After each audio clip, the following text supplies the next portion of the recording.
أعوذ بالله من الشيطان الرجيم.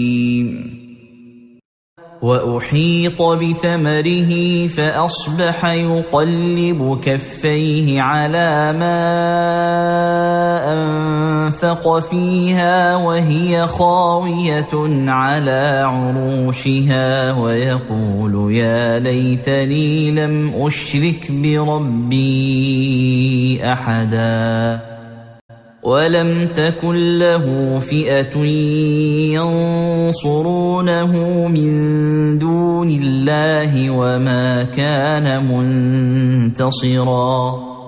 هنالك الولاية لله الحق هو خير ثوابا وخير عقبا.